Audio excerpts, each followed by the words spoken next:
Dictation number SV10016. Get ready. The next question that I would like to deal with is the paragraph in the President's address relating to the progress made in our economy, in our agricultural sector, in our industrial sector, in our foreign trade, etc. Sir, you are pleased to read out to us a very large list of the achievements of the Congress government during the last decade and the important targets which have been achieved during the last 10 years of our planned economy. You also mentioned the question of increase in food production, increase in the production of agricultural commodities, etc. Fortunately, sir, here we have in our midst the ex-deputy chairman of the Planning Commission, Shri V.T. Krishnamachari, who has addressed a number of meetings and seminars in New Delhi, recently drawing our attention to the weakness in our agricultural sector. If the press reports are correct, in one seminar, he mentioned that even if all the targets of the 10th 5-year plan are achieved, still at the end of the 10th 5-year plan period, we may be facing a serious situation regarding the supply of agricultural commodities. He has also expressed the hope that we will be able to exceed the targets which have been fixed for the 10th 5-year plan. I do not know whether his expectation of exceeding the targets will be fulfilled or not, but it is quite clear that we have not been able to give sufficient attention to the development of the agricultural sector. It has also been stated that development of the agricultural sector is one of the most difficult tasks which have been found difficult both by democratic countries as well as by countries in which total planning is going on. It is all the more reason, therefore, that we should pay more attention to the agricultural sector so that it may be possible for us to meet our requirements as and when they arise, and the situation which he has foreseen at the end of the 10th 5-year plan may not materialize.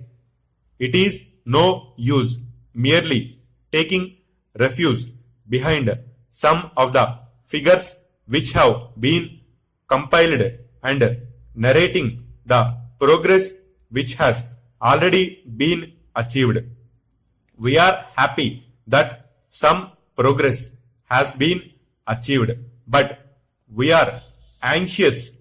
that more progress should be there, and for that purpose also certain definite steps will be taken. In this connection, I am also happy to hear what the Defense Minister said yesterday in one of his public meetings, namely that the Government of India is contemplating to create a setup in our villages wherein our panchayats will be functioning more or less on the lines of parliament.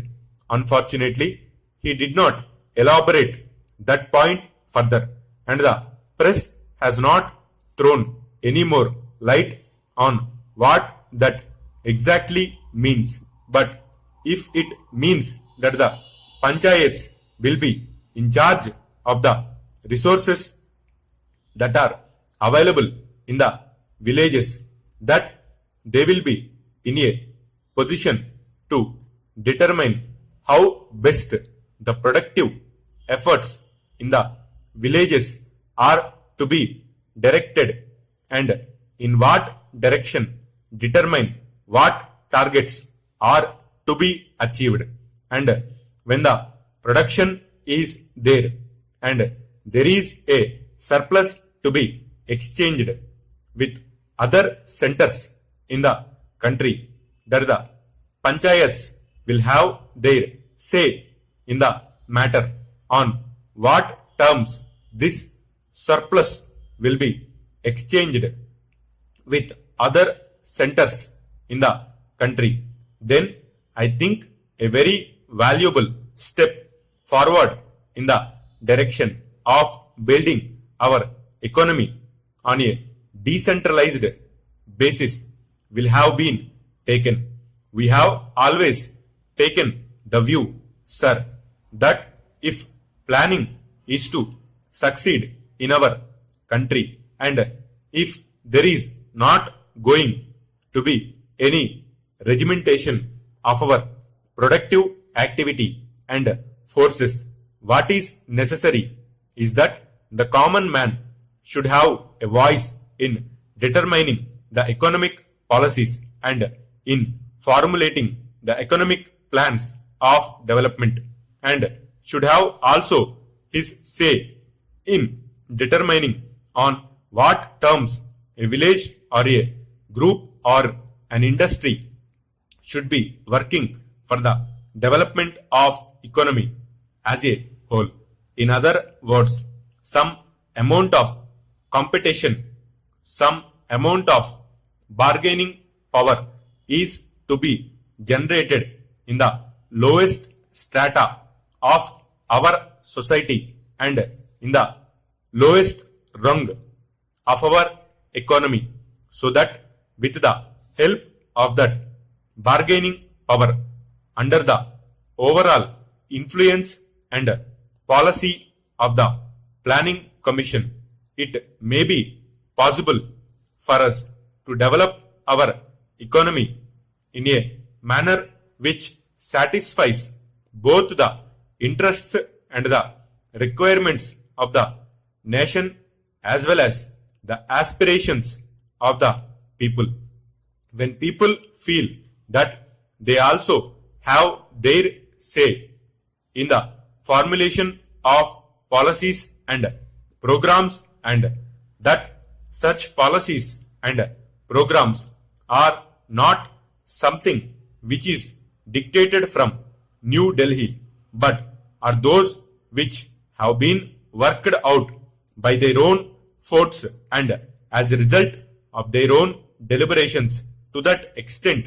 these plans are a part of their efforts in the development of their regions, of their own crafts, their own